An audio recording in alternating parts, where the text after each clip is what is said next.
در جامعات دهاتی به نام میرزاعلی وایسف دهه کدوچی ناحیه وسه شفتی دریای سرخوب این موضع که آدمان سرگرم جمع‌آوری حاصل پیاز می‌باشند مساحت 1 هکتار این زمین سالها استفاده نمی‌شد. با مقصد استفاده ثمرناک زمین به کار خوابیده خواجگی دهقانی به نام عین‌الدین حنان آن را اجاره گرفته برای سنجش امسال پیاز کاریدند. زمین آنها را ناامید نکرد. نتیجه مهنت صافدلانه و سری وقت با غذای ضروری تامین نمودن زمین زحمت دهقانان نتیجه خوب داد. زمین ما آوردیم مهنت کردیم اوزقا دادیم خیلی پیاز کاریدیم خیلی قطعی مردم جمع کردیم خشوع کردیم حق مردم حلال دادیم خیلی با این روزا خیلی پیاز شد.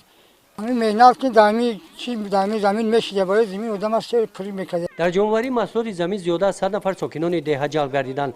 با سعی و تلاش خواجگی دهقانی به نام عین‌الدین حنان در مساحت 1 هکتار دیگر از یاب زمین‌های بکار خوابیده کشت پلیزی گذرانده شده است که حاصل آن روزهای نزدیک با بازار داخلی برآورده می‌شود. طبق اطلاع سردار خواجگی بعد جمع‌آوری حاصل آنها مقصد دارند که برای سرحاصل گردانیدن خاک در کشت تکراری مکه دانکش نمایند. استفاده ثمرناک زمین امکان فراهم آورد که علاوه بر مزد مهنت حشرچیان آنها هوسمند گردانیده شوند. از حاصل اولی زمین همچنین 20 عائله نیازمند دهه دستگیری یافتند. گزارش خواجه نظریف خدای نظر ظهورов از ناحیه وسه برای برنامه اطلاعاتی نوید.